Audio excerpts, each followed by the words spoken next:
మిత్రులారా, ఆ ఫస్ట్ వీడియోలో రాధా మనోహర్ దాస్ శిష్యురాలు చెప్పిన భాగవతాలు విన్నారు. ఇది పార్ట్ 2 రాధా మనోహర్ దాస్ భాగవతాల గురించి కుండబద్దలు కొట్టి బయటికి నిజాలు చెప్పిన శిష్యురాలు సృజన. ఇప్పుడు చెప్పమ్మా, నెక్స్ట్ ఇది పార్ట్ 2.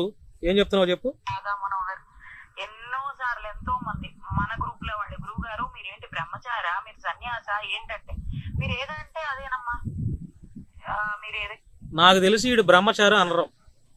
వీడు వెళ్ళిన ప్రతి చోటల్లా ఏడో చోట కకృతి కమాండలంగాడే అని నాకైతే అర్థమవుతుంది.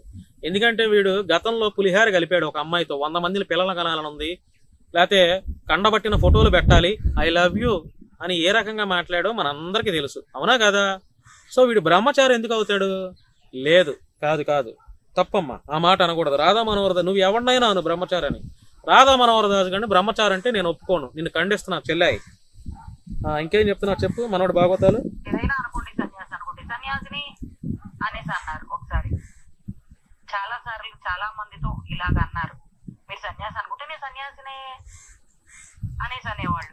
అవును, సన్యాసి అనుకుంటే సన్యాసి అనుకోండి, బ్రహ్మచారి అనుకుంటే బ్రహ్మచారి అనుకోండి, లేదు గే అనుకుంటే గే అనుకోండి, లేదు డిచ్కి చేస్తాను అనుకుంటే అనుకోండి అని ఆడే చెప్తున్నప్పుడు నమ్మొచ్చు కదా, ఎందుకు నమ్మట్లేదు? లేదా మాట తప్పించుకునేవాళ్ళు. చాలా మందితో మీరు సన్యాసి అని కూడా చెప్పుకున్నారు. ఈ రోజు ఎంత పని చేసావురా డిచ్కి, నువ్వు సన్యాసి అని చెప్పుకున్నావా? చిచ్చి అబద్ధం చెప్తున్నావురా రేయ్, అబద్ధం చెప్తున్నావు. నువ్వు చెప్పే అబద్ధాలకి ఈ పాటికి నీకు పెళ్ళి అయి ఉంటే 12 మంది ఆడపిల్ల పుట్టేవాళ్ళు నీకున్న కకృతికి. అబద్ధాలు చెప్పకూడదమ్మా, ఓకేనా? నేను ఎవరికి సన్యాసి అని చెప్పలేదు అంటారా? మీరు బ్రహ్మచారి కాదా, మీరు సన్యాసి కాదా, మీరు కామన్ మ్యానా? మరి మీరు ఎందుకు కాషాయం ధరించున్నారు? మరి మీరు కామన్ మ్యానే కదా, ఎందుకు కాషాయం ధరించున్నారు? ఇదే ప్రశ్న ఒకళ్ళు అడిగితే ఒక హిందువులే ఈయన అన్నాడు, అవునయ్యా నాకు ఈ డ్రెస్ నచ్చింది, ఏసు తిరుగుతున్నా, నీకు నచ్చితే నువ్వు కూడా ఏసు తిరుగు అంటే ఆ డ్రెస్ నచ్చితే వేసుకుని తిరగటమే, అంతే.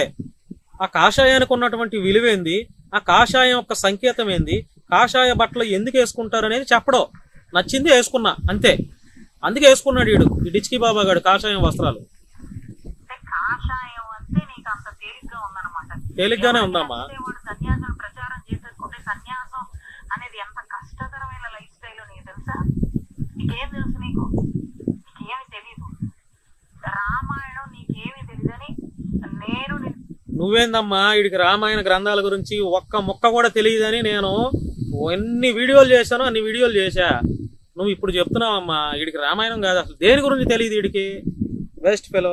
చెప్పు ఇంకా, వీడి జ్ఞాన గులికలు చెప్పు ఇంకా.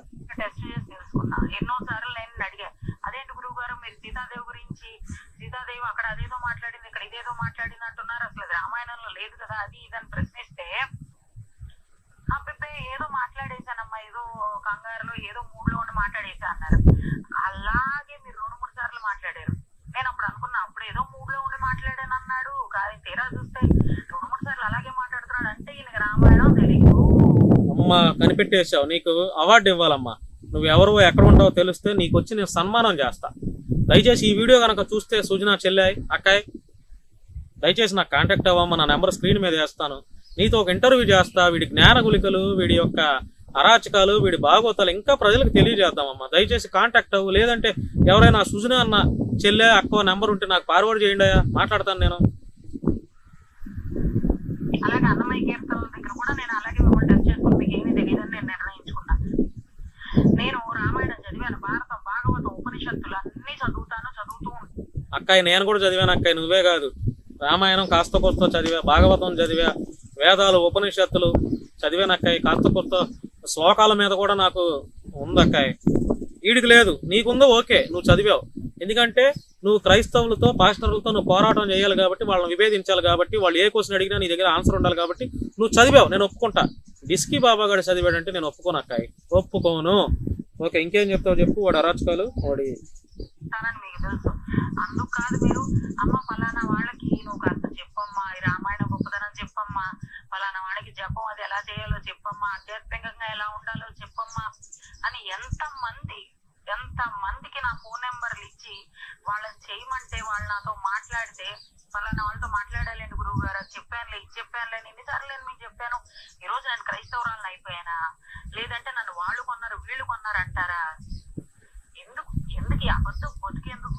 ఇప్పుడు నువ్వు నిన్నే నాతో వాడు నోరు తెరిస్తే అబద్ధాలేనమ్మా, వాడి బతుకంతా అబద్ధాలు బతుకే. మరి వాడు అబద్ధాలు చెప్పకుండా నిజాలు చెప్తాడా? తప్పమ్మా, ఎక్స్పెక్ట్ చేయకు. నువ్వే కాదు, ఎవడు కూడా ఎక్స్పెక్ట్ చేయదు. వీడి బతుకంతా అబద్ధాలు బతికే. వీడి జీవితంలో ఒక్కడు కూడా నిజం చెప్పిన దాఖలా లేదు.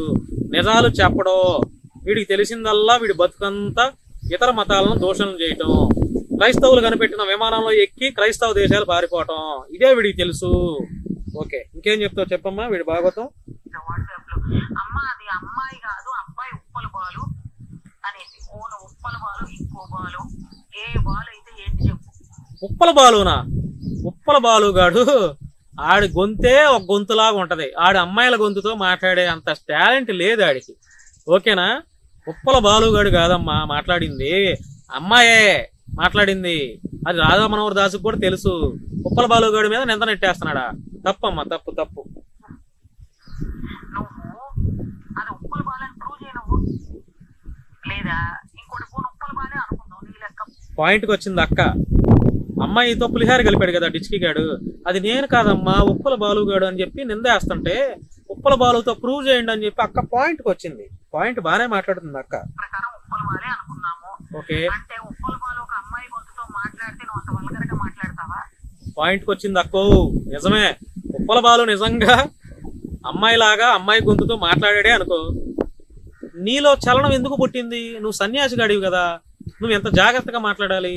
నువ్వు గ్రంథాల గురించి హిందూ ధర్మాన్ని పరిరక్షించే యుద్ధ వీరుణ్ణి అని నువ్వు చెప్పుకుంటున్నప్పుడు నువ్వు ఎంత జాగ్రత్తగా ఉండాలి. నువ్వు 100 మంది పిల్లలు కనాలంటావా? ఒకవేళ ఉప్పల బాలుగాడే మాట్లాడాడు అనుకో, నువ్వెందుకు కంప్ట్ అయ్యావు? నువ్వెందుకు టెంప్ట్ అయ్యావు? చెప్పురా రిచ్కి. నువ్వు మాట్లాడొచ్చా అసలు? అసలు నీ పదజాలం ఎంత నీచంగా ఉంది. అవును, నువ్వు గత ఉమ్మనైజరు. ఉమ్మనైజరే. ఎందుకంటే కేవలం ఆ అమ్మాయితోనే. చూసావా, రాధా మనోహర్ దాస్ గారి దగ్గర శిష్యరేఖం చేసినటువంటి శిష్యురాలే నువ్వు పెద్ద ఉమనైజర్ అని చెప్పి కుండ బద్దలు కొట్టి చెప్పేస్తుంది. తెలుసుకోండిరా, అరే నిజమైన ధర్మ పరిరక్షలు ఇలా ఉండర్రా. నిజంగా ధర్మం కోసం, హిందూ ధర్మం కోసం, హిందువుల కోసం తాపత్రపడే వాళ్ళు ఇలా ఉండర్రా. ఇలా ఇతర మతాలను దోషణలు చేయర్రా, ఇలా గలీజ్గా మాట్లాడర్రా, ఇలా బూతులు తిట్టర్రా. వాళ్ళు వేరే ఉన్నారా, వాళ్ళని గుర్తించండి రా, వాళ్ళని ఆదుకోండిరా. మీ పోయే కాలం మీ బొందబడా. ఇలాంటి వాళ్ళని ఎందుకు ఎంకరేజ్ చేస్తారు? చెప్పమ్మా. కాదు, నువ్వు ఆ అమ్మాయితో మాట్లాడతా కాల్ రికార్డింగ్ లో ఇంకో మాట, నువ్వు ఒక యాంకర్ అను అనే ఆవిడతో నేను అన్నా, అను నువ్వు పెళ్లి చేసుకో, పెళ్ళయ్యాక నలుగురిని కను, అది ఇదని నేను అన్నాను. యాంకర్ తో నువ్వు ఏ విధంగా కాల్ రికార్డింగ్ లో అన్నావు నువ్వే పోయి చూసుకో. అలాగే ఇంకో మాజీ క్రైస్తవురాలు నీతో మాట్లాడుతుంటే నువ్వు అమ్మాయితో ఎటువంటి పదజాలం వాడేవో ఆల్రెడీ నేను నా ఫేస్బుక్ లో పెట్టా, చిన్న క్లిప్పింగ్ చూసుకో. నీ పదజాలం ఏంటో, నువ్వేంటో, నువ్వు తెర వెనక ఒకలాగా, తెర ముందు ఒకలాగా ఎంతమందిని మోసం చేస్తావు. రాధా మనోహర్ నీ శిష్యులైతే అతి నీచంగా చూస్తావు, అతి చీపుగా చూస్తావు. నువ్వు నీ శిష్యులు పార్ట్ 3 కూడా ఉంది. ఇంతవరకు చాలు వినిపించాక ఇంకా కొన్ని వినిపిద్దాం. రాధా మనోహర్ దాస్ డిస్కీ బాబా, ఈ వీడియో నేను ఇంకా ఎండింగ్ చేయను కానీ ఏదో ఒక కామెంట్ పెట్టండి, ఇది అప్లోడ్ చేసేస్తా ఛానల్లో. బాయ్. పార్ట్ 3 కోసం వెయిట్ చేయండి.